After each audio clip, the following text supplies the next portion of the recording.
How you doing? Good. Come on in. Nice to meet in person. You too.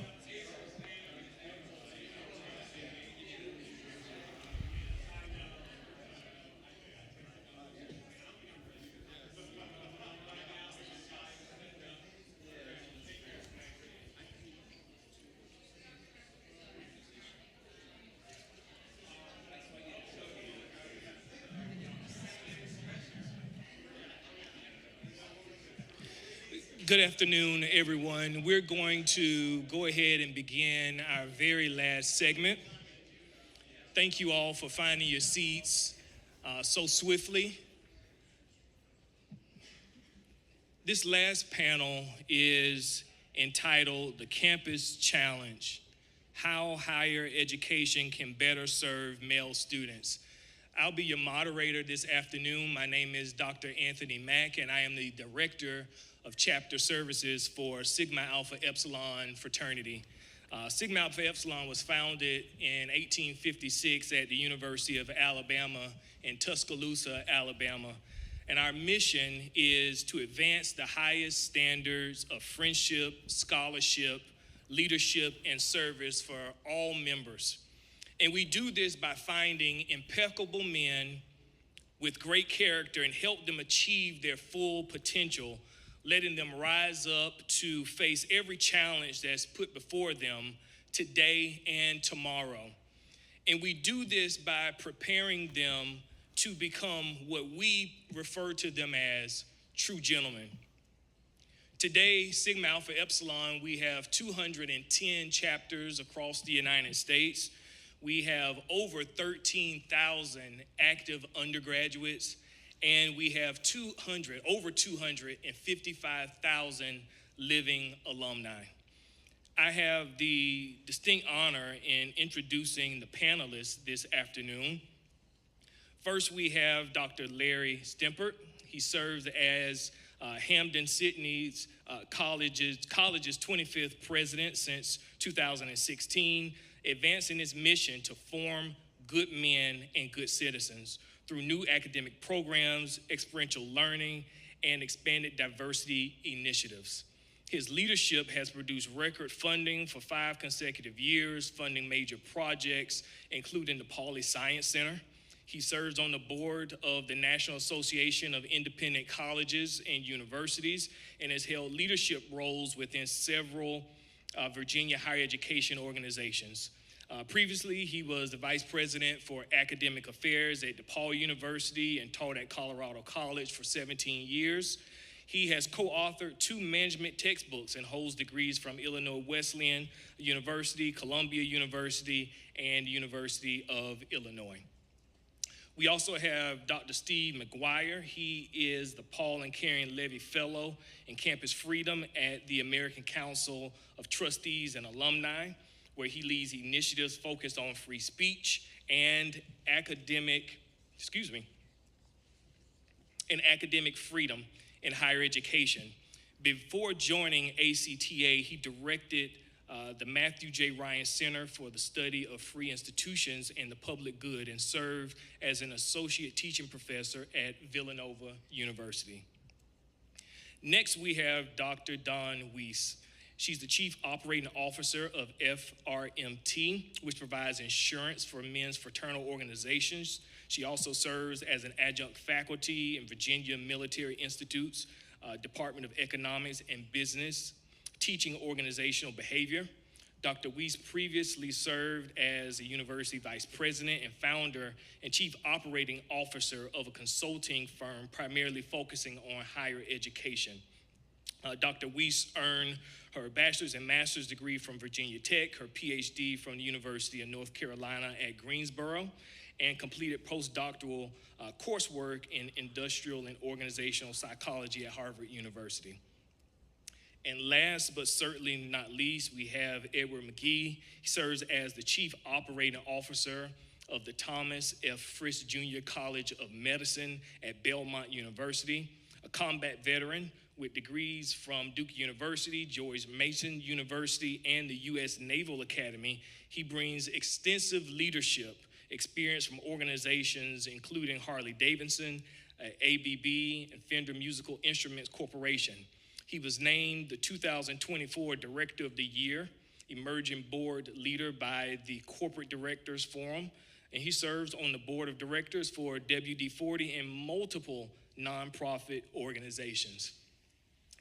This panel this afternoon will consider strategies for reversing declining male enrollment and improving academic outcomes, including expanding single-sex spaces, targeting recruitment efforts toward young men, and creating campus structures that welcome rather discourage healthy expressions of masculinity. The discussion will explore how universities can develop male-focused support programs, safeguard student civil liberties, navigate Title IX and due process issues, and foster campus cultures where young men feel valued and supported in their academic and personal development. The first question I want to ask to each of the panelists, and I want to give each of you all about 2 minutes to respond just with your opening statements, but also giving us a lens of how you'll approach this conversation, is starting with the numbers. Male enrollment in higher education has been declining for years. What are the primary factors driving this trend, and why should colleges and universities be concerned? We'll start with Dr. Stemper. Well, first of all, what a wonderful day this has been, and thank you to all the participants. Thanks for hanging in there to the very end. We'll hope to make your participation and sticking it out to the very end really worthwhile. Let me answer that question by saying that about the time I arrived at Hampton Sydney about 10 years ago, Esquire published an article by author Jennifer Percy. It was called An American Boy. And I read through the article with a lot of interest, having just arrived at Hampton Sydney College, which is a college for men. And the line that still haunts me to this day is she quoted this young man as saying, "Society tells young men more what we can't do than what we can do." And this has been a theme that we've heard a lot of today. And I think that if we have a society that is constantly telling young men, these are the things that you can't do, that, don't do this, don't do that, that it doesn't invite exploration. It doesn't invite pursuing additional education. It really invites a kind of enemy that I think a lot of us have been describing today that occurs around young men. We really need to be telling young men, and again, colleges and universities, we're kind of the last stop. I tell all the time, parents and coaches, we're the beneficiaries of the work that you do before the students arrive here. We need to be telling young men as early as elementary school and even before, here's what you can do. Here's the potential that you carry with you. And we need to emphasize that higher education is one of many paths to develop that ability and to develop that talent. And I think that that's the main thing that as a society we can do to correct this trend. Dr. McGuire, same question. What's driving these low numbers of male enrollment in higher education, and what can we do to address that? Yeah, thank you. Thanks for having me here, and thanks to all of you for being here. I'm a little bit different, I think, than many of the other speakers today. In my work, I focus specifically on higher ed reform and free speech issues and tolerance on campus, as opposed to looking at young men in particular. But I think a lot of the work that I do for ACTA has some bearing on the experiences of young men and maybe why they're not showing up to college. And one thing I'd like to highlight, maybe not the top reason, I think there's other issues in terms of preparedness from K to 12 and that sort of thing, but I think one thing that we would look at would be the campus culture and whether the campus culture looks like an inviting place to go for young men, or do they feel like this is a place that will perhaps cast some suspicion on them or treat them like a problem, or perhaps be a place where they feel less welcome. I can say a little bit more perhaps later, but when we look at data on free speech on campus, one of the things that I noticed looking at it, both in terms of some national surveys that others have done, as well as some surveys that we've done at ACTA, is that young men on campus are more inclined towards self-censorship and less inclined towards intolerance, like shutting down speakers and that sort of thing. Also, when we look at things like friendships, dating, men generally say they're more open to being friends with or even dating people who have different political views than them, whereas women are in general more close to that. And so when you look at that against the backdrop of the campus culture and the political and ideological demographics on many college campuses, I think you could make the case that that doesn't look like a particularly inviting atmosphere for a lot of young men. Dr. Weiss, same question, addressing this trend of low male enrollment and what colleges and universities can do to address it. Sure. So while I currently teach at the university level at a predominantly male institution, and currently also work in the insurance industry, my background was always higher education. I worked as a vice president for student affairs and dean of students. And one of the things, and I really building on what Dr. McGuire has shared, one of the things that I noticed throughout my career, when I'll go back to when I was in college. I was in college in the late 1980s. That's when women surpassed men in college enrollment, when I was in college. And when you look at the programs and services available to college men today, you would think that that was not the case. And frankly, that's where I would think the issue is, that colleges need to be a place that serves all of its students and doesn't pick winners and losers. Excellent. Mr. McGee, same question. Sure thing, so I'll hit it from a bit of a different angle. I think well, first of all, thanks everyone for being here, but just the idea of framing the language around problem solving, because sometimes when we communicate this to young men, they view us as blaming them for being the problem that we are in fact trying to solve. And I'll talk about the look that I get engaged with Boys and Girls Clubs, with young men on campus, 100 Kings. Whenever you start this conversation, they give you the stare. And the stare is what I've now coined the swimming pool stare. Because what they're saying when we start this conversation is, you built this swimming pool, you dug the hole, you poured the concrete, you filled it with water, and now you're kind of pissing in the pool. Right?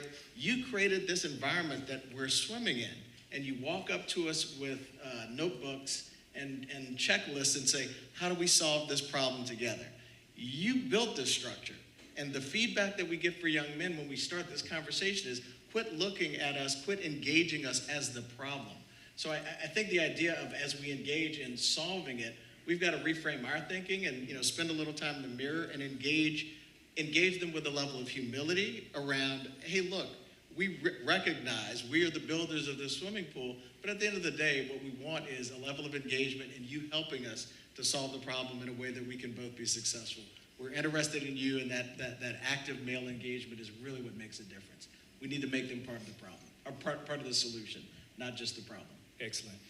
My next question is going to be directed at Dr. Stemper, and that is understanding that Hampden-Sydney is one of the only all-male institutions, I believe one of 3 left in the nation. What do you see as some of the benefits of a single-sex higher education environment for males as opposed to their counterparts in a co-ed higher education setting? Well, next Monday, November 10th, is our anniversary, our Founders Day. It'll be our 250th anniversary. It's an anniversary we share with the Marine Corps, which has also been represented here on the panel. What's even more remarkable is as we were opening our doors, our first president put an advertisement in the paper and said that the college is being formed to form good men and good citizens. And that simple phrase, to form good men and good citizens, has been our mission now for 250 years. And, I think that the most important thing we do for our young men, and, if you were to go and look up the mission statements of most liberal arts colleges, you'd have about 4 paragraphs of what our board chair calls word salad.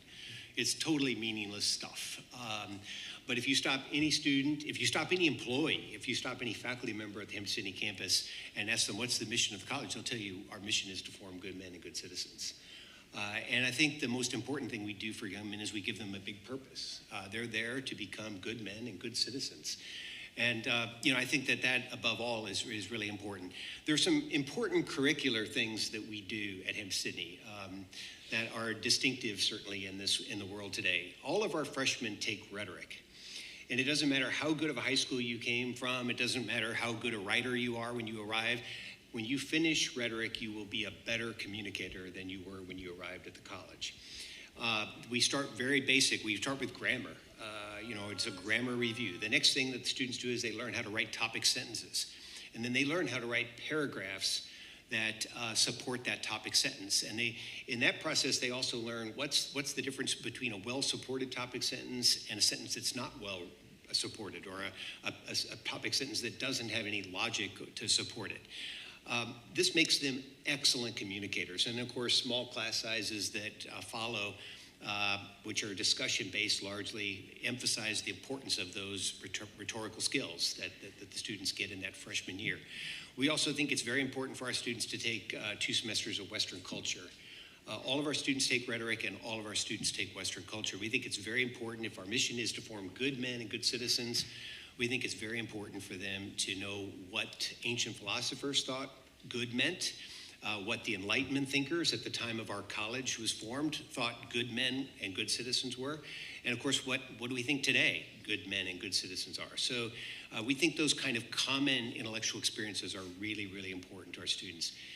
At the same time, the kinds of things that our students engage in outside of class are equally important. And one of the things that it's really remarkable, it's really surprising in some ways to me, but also based on a lot of what's been shared today already, it shouldn't be surprising, but our guys love the brotherhood. I've been president now for 9.5 years, and I have never once had one of our guys say, I really like Hampton-Sydney, but I wish it was co-ed. They come and they truly buy into it. And one of the speakers earlier today quoted Proverbs, and that's the best way I can describe our brotherhood. It's as iron sharpens iron, so one man sharpens another. And our guys are actively involved in, in sharpening each other all the time. Let me say one more thing. My first year at the campus, I was in the Commons sitting down with a group of students, and we were talking about Hampton-Sydney as a men's college. And one of the young men said something to me that I've never forgotten, and it just resonates with me all the time. He said, "You realize nothing happens here without a young man doing it." And you think about that. I mean, I've taught in co-ed environments. I've worked in co-ed environments. I went to a co-ed school myself. There's always a lot of smart women around who do a lot of the work for the guys, and they just sit there and freeload. No freeloading at Hampton-Sydney College whatsoever. And not surprising, on the National Survey of Student Engagement, which our seniors take as they are starting their senior year, 90% of our students have already had a major leadership responsibility. And this is the year when a lot of students have their major leadership responsibility. 90% of our students have already had that by the time they start their senior year. So we're equipping our guys to go on and be really effective good men and good citizens and leaders once they graduate. And can I double click on that? Because on co-ed campuses, what you typically see is women in leadership roles for most of the clubs, most of the organizations. And I think that is an amazing trend because of the leadership of women, but also an opportunity as we inspire young men and engage them to take on leadership roles. Dr. Weiss, turning to your research with Gary Pike at Indiana University, where you all study the outcomes of Greek-affiliated students. What does the data suggest as it pertains to male students who are affiliated versus their counterparts who are not affiliated? What are some of the academic or personal development kind of successes that they have that we don't normally or commonly see with their counterparts? Right. Well, and I'm so glad you brought up the National Survey and Student Engagement, because that's the data set we used. And if you're not familiar with that data set, regularly colleges and universities across the country are administering the National Survey on Student Engagement. More than 200,000 people are regularly in this sample. So it is a significant data set. And, consistent with the polling data that you've heard about prior, that happened just prior to this, fraternity does really, really well when looking at what's happening in fraternity compared to what's happening for those students who aren't affiliated. So a couple of points. We know that students who are in fraternities are more engaged both inside and outside the classroom. We know that they have stronger interactions with faculty. We know that they are more likely to say they have a professor who cared about them. We know that they are more likely to participate in what are called high-impact activities. And high-impact activities are things like internships, like study abroad. And we know, and actually Senator Gallego referenced this. He talked about when he went to Harvard that he wasn't coming from an elite private school. And he said, but I joined my fraternity and I was a part of that brotherhood coming up once again. We know, again, coming out of that NESI data set, that people in fraternities are more likely to affiliate with people different from themselves. And all of this was controlled for demographic variables, pushing back against all of those concepts of privilege that when you think about fraternity. And you know, if there's something that's frustrating when coming out of higher education and hearing what's often a backlash against fraternity, are the very students who are the most engaged in the classroom are those who are participating in fraternity and sorority. Great insight. Turning to Ms. McGee, you co-chair Belmont University's Flourishing Together task force that focuses on the challenges that men and boys face. Two-part question: what prompted this initiative by Belmont, and also what have you all learned about what males need to be successful in college? Yeah, thanks for the question. So our university president, I think that it was a Christine Imba article a couple of years ago that actually spurred us into action. And we had been passing articles back and forth. Richard Reeves was just starting to really elevate the conversation on the challenges that young men and boys were facing. And when that article popped up, we passed it around, and he's like, all right, enough. And I think the idea of Harvard, in the Harvard Business Review, there's a great article that just popped out. The ability to see the anomaly that becomes the trend is really, when you have that ability and you can act on it sooner, faster, quicker, that makes you way more competitive in the marketplace. And I've got to give our president, Dr. Greg Jones, a whole lot of credit. He spotted that anomaly in the form of that newspaper article, and I think the title was "Men Are Lost," and how do they navigate through? And then we moved into action. So I think for academic institutions, just the idea of seeing something and actually moving into action is critical. Because the longer that we wait, the more that young men are challenged by a lot of these things that we've talked about over the course of the day. So, and then we went through the typical, forming a task force, trying to figure out the name. We were the male task force for a while. Not creative at all, not very useful. So we had to kind of think of some other ways to contextualize the problem, so that we could not just use it for this particular issue, but for future issues. And that's where we came up with Flourishing Together, addressing the challenges facing young men and boys. So when we iterate for the next challenge that we want to face as a university, it'll give us a chance to use that language, use a lot of the tools that we learned. So I think that's critical. Part two, the other answer to your question, is the idea of some of the university infrastructure that helped us to support the work that we've been doing. Prior to, we've got the inaugural president of Hope, Unity, and Belonging at Belmont University. And we created that role long before, a lot of the DEI language was in the news. But the idea that belonging is not soft, belonging is infrastructure. And what you see and what you hear from our panelists is when you have belonging with standards, that's oxygen for young men. I mean, that's the brotherhood.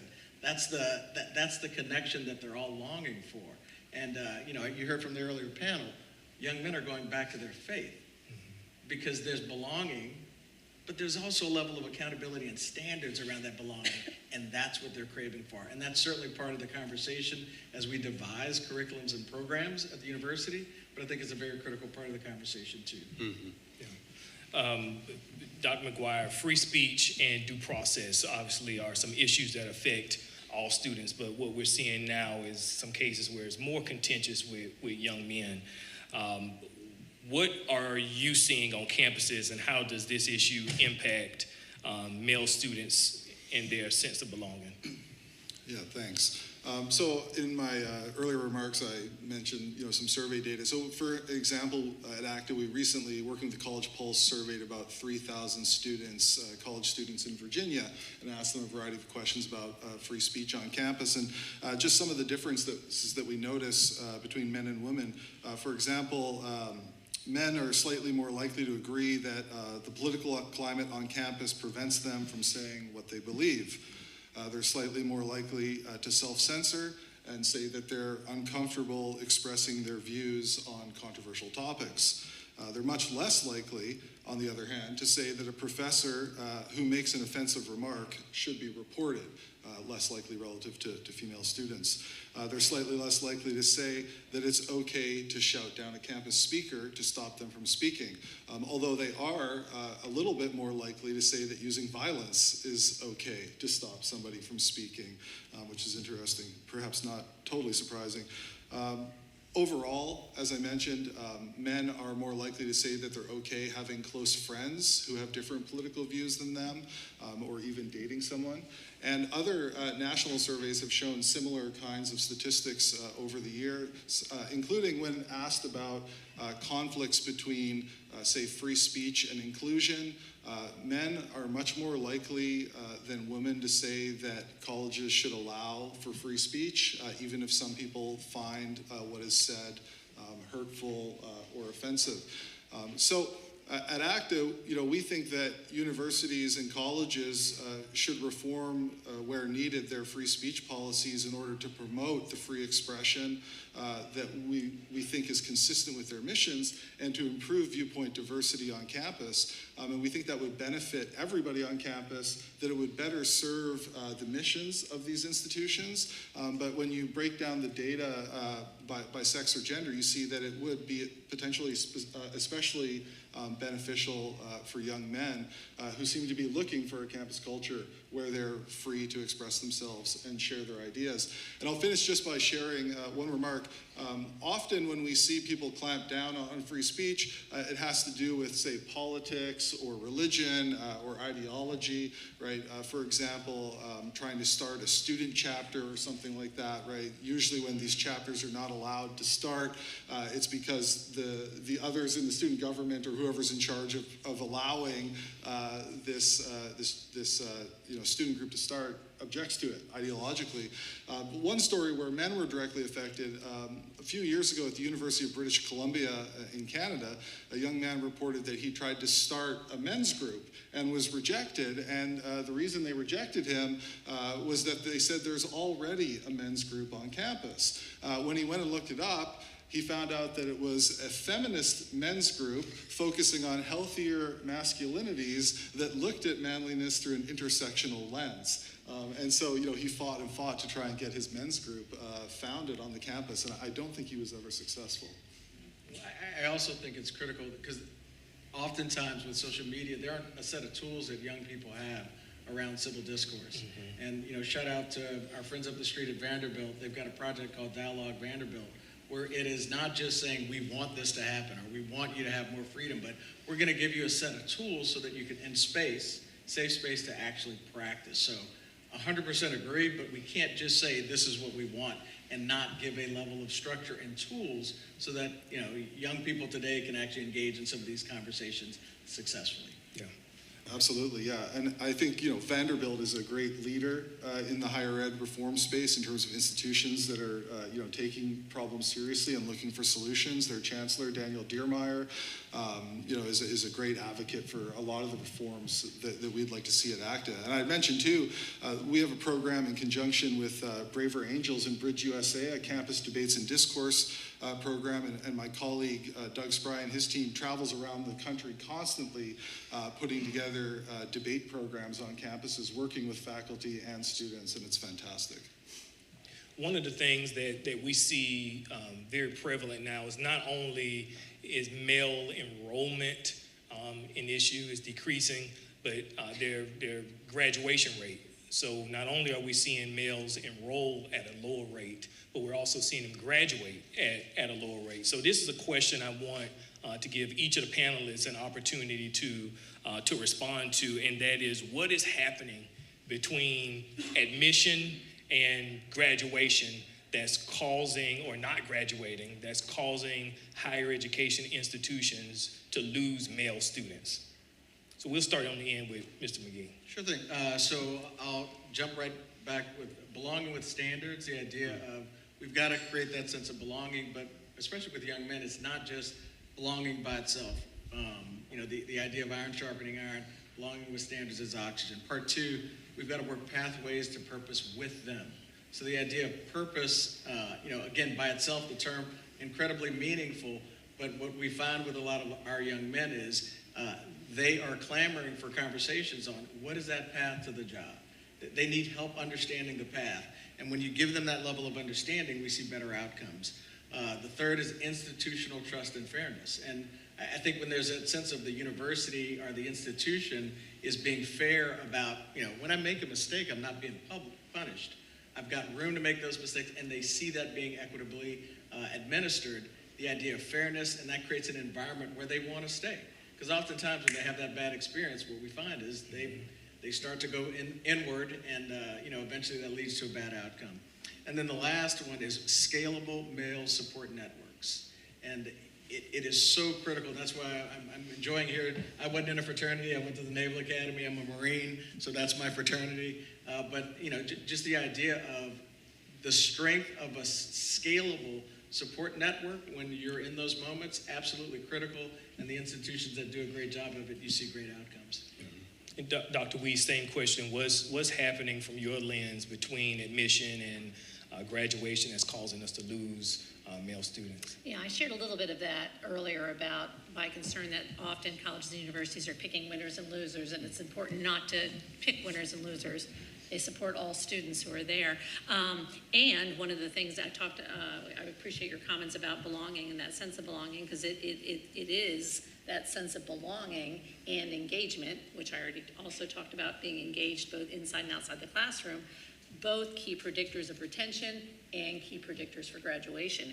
And I'll go back then to fraternity. We know from data over and over and over again that those men who join fraternities are more likely to be retained and more likely to graduate. Dr. McGuire. Yeah, I'd fall back on my own experience as a professor several years ago and working with young men. And I had several experiences where there were clearly students who were struggling either socially or academically. And they came to me and just happened to mention something, and I was able to work with them to help them, with whatever was troubling them. On several occasions, kind of going back to this idea of creating groups, so there's been a lot of discussion of belonging and that sort of thing. As you mentioned, I ran a center on campus, the Matthew J. Ryan Center. It was for men and for women, but there were several occasions where I had a group of young men come to talk to me, and they said, they were looking for something on campus where they would feel like they could express their views and debate issues that they couldn't talk about in other places in the university. And I'll say that there were people in the administration too who knew that I was somebody that they could send students like that too. So when they came to them saying, oh, maybe we'd like to start a group or something along those lines, I was one of the people on campus that they could send them to. So I think it's important to have people on campus like that and to have systems and processes or relationships in place where you can, help students when they're looking for something and put them in contact with someone on campus who's going to give them what they're looking for. And Dr. Stempert, I know this may look different at Hampden-Sydney, but if we think about retention rates, what's happening, at least through your lens, that causes higher ed institutions to lose male students between admission and graduation? Sure, and I'm going to take a second to do blatant advertising. We were encouraged to bring materials, and I brought a lot of materials, and they are very heavy, so I don't want to take them home. But this is our view book that we use to recruit students. It's a very unorthodox approach. We wanted something that spoke directly to men. We don't need to speak to women, so we wanted something that really spoke very authentically to men. So please take 5 or 6 and give them to the guys who live in your neighborhood. And then another publication we have is called What Works, and it's the subtitle is Raising Boys, Engaging Guys, and Educating Men. Thought leadership around these subjects of how do you raise boys, how do you engage guys, and how do you educate young men. Please take them and share them widely. And then there's a one-page handout about the college too. Again, I don't want to take it home because it's heavy. But I'll just add, I think the two things that, we've been very, very focused on retention because we want to lead in this area. We want to sort of show the world, here's how to lead around retention of young men. And I would say the two things that we really focus on are engagement, like everybody else has said. We also think it's important for young men to have a sense of calling.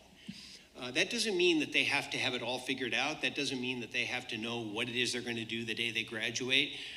Although, we certainly, I tell them all the time, there's nothing that makes parents happier than to get a diploma and know that you've got a job on graduation day. But having the sense that I know that I have a purpose, there's something bigger that I'm supposed to accomplish with my life. And so what we find is if a student has that sense of calling, everything fits together better. They understand, okay, this is why I'm taking these courses. Without that, courses can just seem like, okay, a checklist, right? I have to take one of these, I have to take one of these. We want the students to know that their education has a purpose in preparing them for their calling or what they're meant to do with their lives. And so we think that's very important. And then I just can't emphasize engagement enough. Certainly around fraternities, that's been a theme throughout the day. Another thing that has come up during the day is sports teams. We have over 95% retention in our sports teams. If we had that same retention across our whole student body, we would be one of the leaders in retention in the country. I think the sports teams offer our guys fellowship. It offers them a sense of purpose, certainly. They're out to win. They're comrades in that purpose. But they also, from a very practical standpoint, athletes have to they have to figure out time management right away.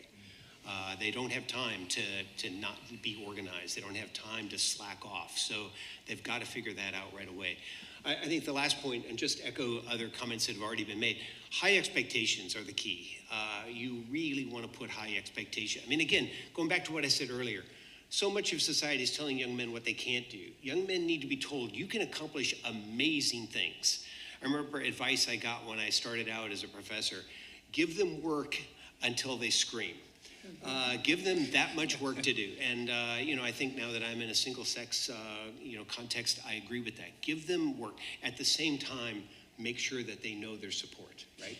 Make sure that they know that there's a support structure there to make sure that they can accomplish the important work that you're asking them to do. I just have to say on that note, it's funny because Harvard released just last week a new report on grade inflation at the university. And it's good that Harvard is studying this and trying to do something about it. So credit to Harvard for that. But then the Harvard Crimson posted an article a couple days later and quoted 4 or 5 freshmen. And they were talking about how they were just dying at the thought that, the standards would be raised at one of our, leading universities in this country. And I think we can't talk about retention without mentioning the demographic cliff. And that's something that I want to take personal privilege and give Dr. Weiss an opportunity to expound upon. This demographic cliff leads us to believe that it's going to become even more competitive for institutions to recruit and for a shrinking population of students. So what can universities, higher ed institutions do to kind of offset that cliff? What pitfalls should they avoid, and what should they be doing to authentically encourage approaches that will remedy it? Yeah, if folks aren't familiar with the demographic cliff, you should read the work of Grawe is the economist who started writing about it. But, very simply, enrollment was growing like this for a long time. And then number of realities occurring, and he initially said starting in 2025 it would do this. Not this, it would do this. I do this with utensils at dinners when I tell people about this all the time because people aren't taking it as seriously as they need to. But COVID changed that because 1 million fewer students returned to colleges and universities after COVID. So it actually pushed it back. And so that cliff has already started, and we're seeing it. We're seeing it constantly in terms of colleges closing, colleges merging. It's happening all the time right now. And prior to the cliff, it was this nice incline for a long time. And colleges and universities really, it was a seller's market. And that has changed. It is now absolutely a buyer's market. And you say things like seller's market and buyer's market in higher education, and people are like, oh, they don't like those kinds of terms. But that's the reality. And colleges that are unable to think about being both educator and service provider, thinking about students as customers, those are the ones that aren't going to make it. And it's not, might not make it, they're not going to make it. And we see great examples of schools that are able to take a step back and think, how can I both educate, hold students accountable, all of those things, while also recognizing that students are customers. Those are the schools that are really thriving right now. Those that are not able to do it, it's not going to be pretty for the next, and actually there's no end in sight at this point. The decline, it continues to be predicted. There's no potential end, and I just read something a couple of weeks ago that the Chinese student market's about to drop out too. So, yeah. Can I put in a plug for some additional work that Richard Reeves is doing with the Higher Education Male Achievement Collaborative? So Mack is an organization that came out of AIMB, and it's sharing best practices. So how do you address the cliff? You've got to partner with other institutions. You've got to hear what's going on. And quite honestly, the idea of collaborating in the space, it's a great initiative that Richard started, and it's an opportunity to really work together on solving some of those issues associated with the cliff. And it's here. Oh, it's here. It's here. We want to take an opportunity to give the audience a chance to ask some questions at this time.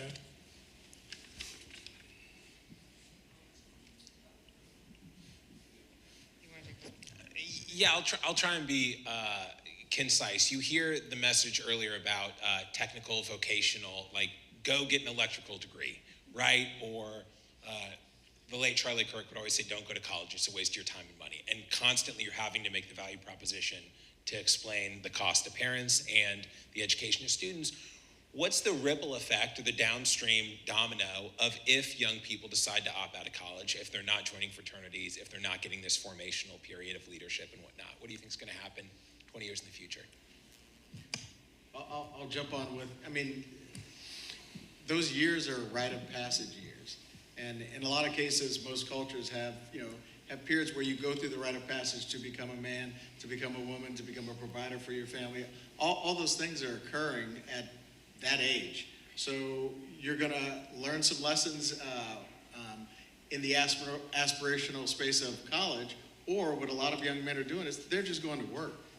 They feel that they want to become providers for their families now. And there's no judgment in that path. There's no judgment in either path. I think we've focused on STEM for a long time in our country, but quite honestly, shop class is gone. Home economics, all of these things that made you better, a better builder in your community, in the home, some of those things are gone, and we may need to revisit some of those things. I don't think this isn't an either or, it's an and. And for young men who choose the path, young men and women who choose the path of college, we want to make sure we provide a great educational experience for those formative years. But quite honestly, it is not for everyone. And then we don't need to have judging language in the way that we address young men in the decisions that they make. We need to figure out how to support them on their paths. And I want to build on that, because it's exactly what I was thinking. It's not for everyone, and that's okay. And it's also important to recognize, prior to the demographic decline, 50% of students graduate from colleges and universities were not going to jobs that required college degrees. So we were already experiencing a bloat. And what we're seeing is a significant right sizing. I'll just say real quick, the hardest positions we have to fill at our college are not faculty or, senior level staff positions. It's the electricians, it's the carpenters, it's the, we're doing a lot of building and renovation at our college, so, masons are hard to come by. There's certainly a need for people to fill those important, important skilled trades jobs. At the same time, I think, the the notion that AI is going to make college and people in general irrelevant, I think is far, overstated. I mean, what we've seen, all we can do in anticipating that future is what we can learn from the past, and learn from the past is technological change requires more people, not fewer, and it certainly requires different people with different skill sets.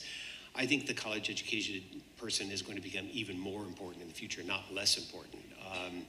And of course, we've got to prepare them for that future. We've got to make sure that we're putting the right kinds of courses and experiences in front of them. But I think the need for college-educated people is only going to grow. And we don't do the world or the public a service by saying, oh, you don't need to go to college anymore. And that message is certainly out there. And I think it's a disservice to our society, but it's also especially a disservice to young men. As we prepare to close out today's symposium, I want to challenge the panelists with this very last question in 5 to 7 words. 5 to 7 words. If you could implement one change across American higher education to better serve male students, what would that one change be in 5 to 7 words? Dr. Stemper. Give men agency. Dr. McGuire. Implement the ACTA gold standard for freedom of expression. 7 words. Encourage students to join fraternities and sororities. Interesting. Belonging, purpose, and fairness are not soft values. They're infrastructure for human flourishing. And that was more than 7 words. Yes. I cheated. And with that, this concludes the inaugural Symposium on Young American Men. On behalf of the Lafayette Company, event sponsors, and panel participants, thank you so very much for being here today. Have a great evening.